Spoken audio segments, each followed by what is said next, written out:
Hi guys, this is AC Gamer back with another video. Now in today's video we're going to be going into Grimlight and we're going to be going over the top 5 5-star characters in this game. Now obviously release was yesterday, but there was still a lot of issues, so not that many people were able to play.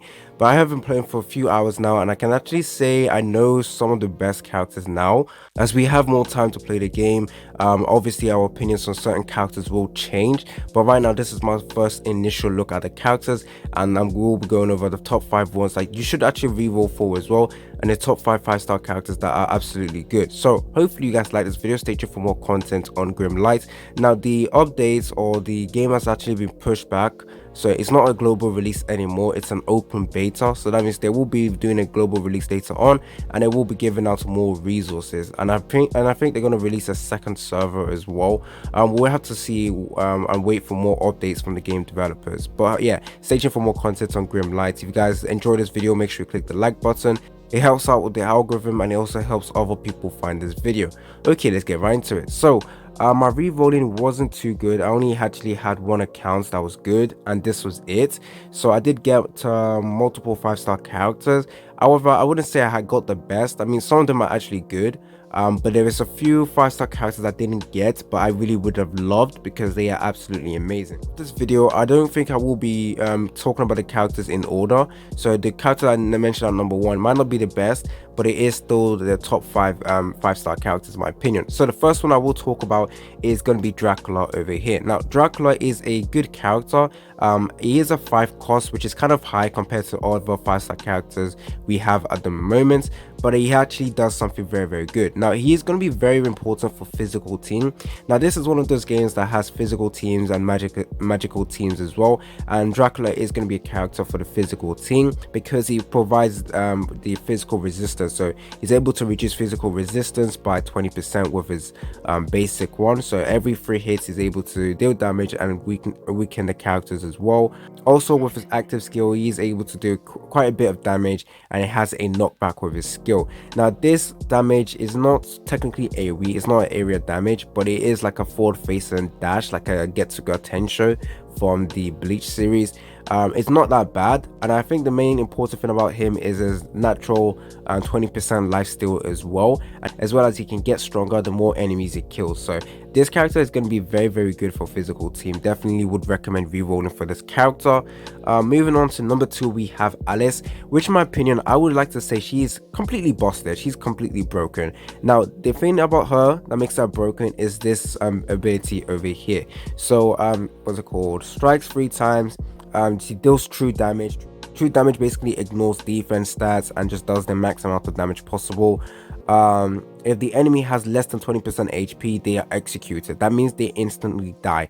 Now with most games, whenever a unit has this type of skill, they try to limit it to not work on bosses, but her skill works on bosses. So yeah, you can easily cheese through certain stages with this unit. Definitely will be a top tier character. In my opinion, I would like to say she's definitely top 1 or top 3 in the entire game, just because of this execute skill over here, and the fact that I don't actually have a healer right now, and I've been able to complete this stage because I also have this skill or have this unit. So every 3 hits, Alice heals all allies with 33% of her attack and gains +1 energy. This is also an amazing skill that she has.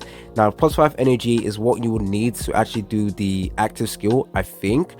And the fact that she can also heal your allies as well whilst doing this is absolutely insane. Definitely a top tier character. Another thing that makes her broken is the fact that she has a 20% evasion naturally, so that means she's going to be tanky as well, and all fire applied on the field gets a 5% attack, but that's not the main important thing. So 3 out of the 4 abilities she has is absolutely insane. So definitely a top tier character, 4 costs as well, physical character. Moving on to number 3, I would have to go with Cinderella. Now I think the main important thing about Cinderella is this skill over here, and the fact that she can actually deal quite a bit of damage with her active skill as well, and the fact that she gives herself a 25% HP shield. Now I haven't taken her into stages, and the shield gets taken down within the 2nd run or 3rd stage, which is actually quite good. Usually in games when their units have a shield, they should get shredded within the first stage. But yeah, absolutely good character. Now the reason why she's broken or good is because she can give +5 energy every 3 seconds applied at the start of the battle. So you want to make sure she survives, because that +5 energy will mean that your units will be able to do their active skill more often. Definitely good. As you guys saw with the previous character Alice also does something similar. So if you pair Alice up with the Cinderella, both units are going to be absolutely insane. Now Cinderella is a free cost unit, so you will actually use her every single time. She is a magic unit, but I think as a magic unit you can actually use her in any team because of the what's it called, +5 energy. In my opinion, that is definitely a top tier skill. Now is number 3. Now moving on to number 4. This is a unit I actually don't have and I wish I actually had, but that is gonna be the Queen of Hearts. Now she is a 5 deployment cost unit as well, which is kind of high, but she's able to guarantee a stun every 4 hits. Now that is absolutely insane. Now the main important thing about this unit is this skill over here, and as well as this one, which is a good AoE damage. Now I think in this game AoE damage is going to be a main go-to. That's why units like her will shine. So taking a look at this one, every 4 hits executes a random enemy target. Now I think execute means guaranteed death. Wait a minute, I didn't actually notice that, but that would make her the best unit in the game if she's able to do the same thing as Alice.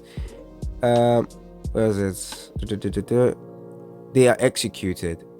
There is a condition with Alice, but with Red of Hearts, whatever her name is, Queen of Hearts, she can do that every 4 hits. I think that's broken. I think that might be wrong, but yeah, every 4 hits executes a random enemy target, deals 200% damage and stuns them for 2 seconds. She might be the best character in the game. Just taking a look at that, execute a random person, there is no condition with that one. Basic attack deals damage in a large area, so a huge AoE damage as well. Yeah, this unit is broken. I actually want to reroll, but obviously you know how hard rerolling is in this game. But definitely one of the top tier and best characters in the entire game, in my opinion.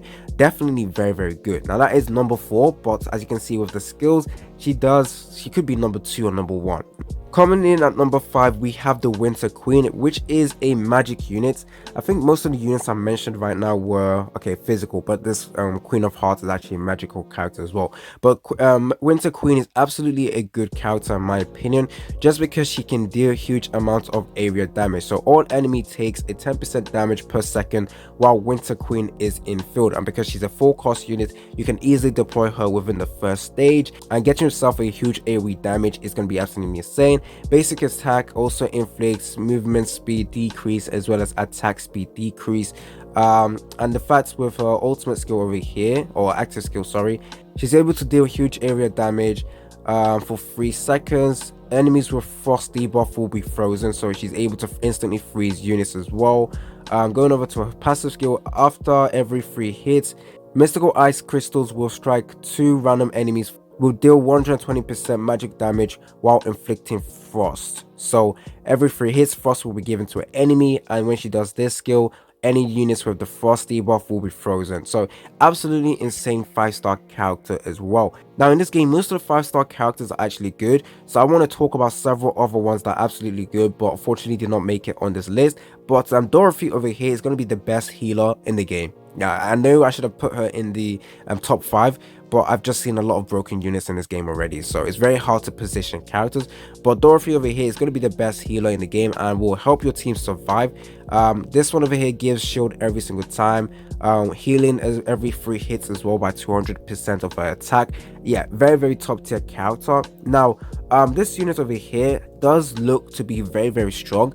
However, because most content in this game is multiple enemies, she will not shine. In fact, she's a self-sabotaging unit, because when she does her active skill, she dashes to the enemies at the back and she's basically isolated, and all the enemies focus their attack on her and she instantly dies. So yeah, she's a unit that sabotages her survivability and dies too often. However, if there's any game mode with single enemy, I feel like this unit is going to be one of the best units to use, because she's able to do true damage, 500% of true damage, and you can actually increase that even further So eventually this unit will be hitting big boy damage, but right now with these stages we're going in, she isn't the best. So in the future she might actually be a top 5 unit as well. One of the worst 5-star character in my opinion, I think, is going to be Snow White over here. She does give you guys 5% HP shield at the start of each wave, but that's only 5% and it's just going to get shredded straight away. And with the active skill, decreases 25% of attack, is actually quite good, but compared to the other 5-star characters I've seen, she isn't that good. But I feel like if you're going against single enemies as well and you're able to decrease the attack by 25%, that is going to be very helpful. But once again, most of the enemies you're going against is multiple enemies. With the traits over here, she only resurrects herself. She's not really providing your teammates with anything good, so she's probably the worst 5-star character, but not even that bad in my opinion. Most of the 5-star characters in this game are actually very good. But it's one more good 5-star character that unfortunately did not make it on this list was this unit over here. Now if you're building a magic team, this unit will be required because he's able to reduce the magical resistance by 20% with his active skill and passive skill. So definitely going to be an important character for magic team. So if you guys are using Tamaway, you might want to use Tamaway with where is the Winter Witch or Winter Queen, sorry, and then you would also want to use the Queen of Hearts as well for that team as well. So that would be absolutely insane. And definitely you want to summon for her. But right now the banner we have is for Alice, and I already have Alice. And in this game you can't actually get that many summoning materials, which kind of sucks, and I think they should fix that, because right now, even though I've cleared let's go over to story. Even though I've cleared 1 2 3 4 chapters, or well technically 3 chapters, I only managed to get enough to do 1 multi.